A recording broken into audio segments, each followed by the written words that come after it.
สบายดีน้องๆนักเรียนทุกคนและมื้อนี้เราก็จะมาเรียนวิชาภาษาลาวนำกันคือเก่าเนาะหัวบทของเราในมื้อนี้ก็คือการผสมพยัญชนะกับสระอ่อนสระอ่อนเป็นสระเสียงสั้นและมีนอนกเป็นตัวสะกดและคือเก่าก่อนที่จะเข้าสู่บทเรียนใหม่เนาะก็อย่าลืมกดไลค์กดแชร์หรือว่ากดติดตามคอมเมนต์ให้กำลังใจอาจารย์ให้เด้อเพื่ออาจารย์จะได้มีกำลังใจในการเฮ็ดคลิปดีๆต่อๆไปเนาะแล้วเพื่อบ่เป็นการเสียเวลาเรามาเข้าสู่บทเรียนใหม่กันเลยกอ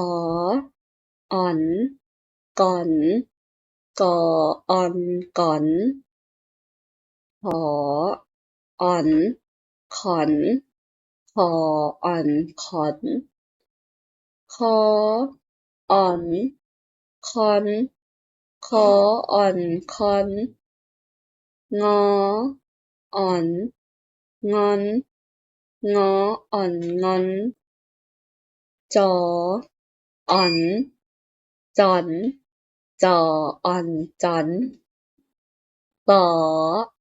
อ่อนสอนต่ออ่อนตอนซออ่อนซอนซอ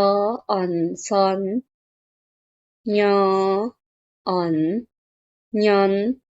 ยออ่อนยอนดออ่อนดอนดออ่อนดอนต่ออ่อนตอนต่ออ่อนตอน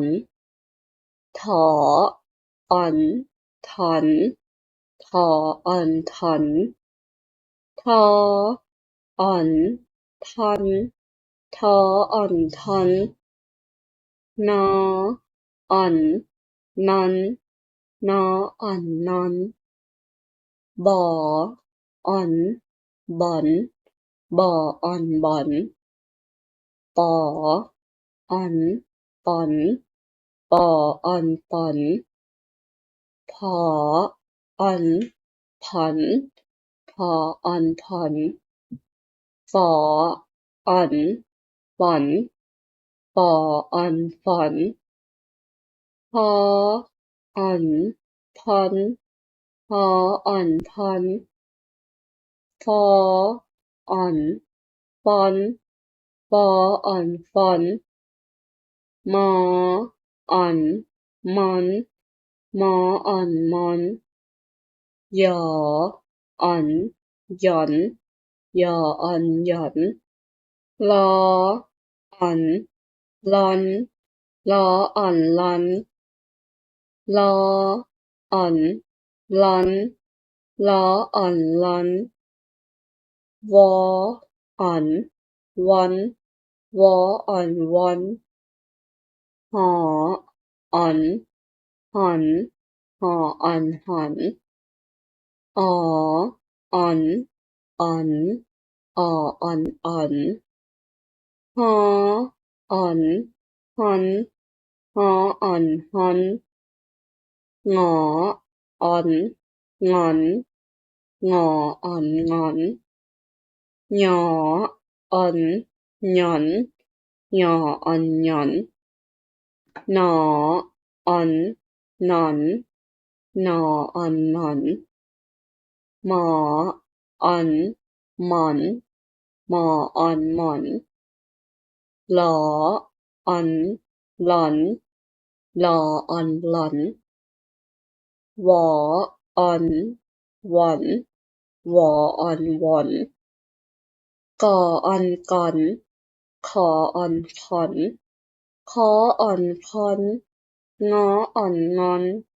จออ่อนจอนสออ่อนสอนซออ่อนซอน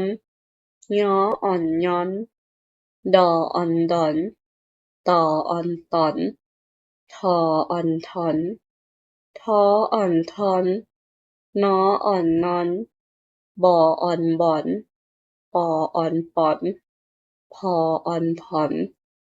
ฟออ่อนฝอนพออ่อนทอนมออ่อนมอนยออ่อนหย่อนลออ่อนลอนลออ่อนลอนวออ่อนวอนหออ่อนหอนออ่อนอ่อนหออ่อนหอนงออ่อนงอน ยออ่อนหย่อน นออ่อนหนอน มออ่อนหมอน วออ่อนหวอน และบทเรียนของเราในมื้อนี้ก็จบเพียงเท่านี้เนาะ เป็นจั่งใดถูกใจหลายๆคนหรือบ่ ถ้าพวกหลานรู้สึกว่าถูกใจวิดีโอนี้เนาะก็อย่าลืมกดไลก์ กดแชร์ หรือว่ากดติดตาม คอมเมนต์ให้กำลังใจอาจารย์แหน่เด้อ และบทเรียนของเราในมื้อนี้ก็จบเพียงเท่านี้ ขอขอบใจ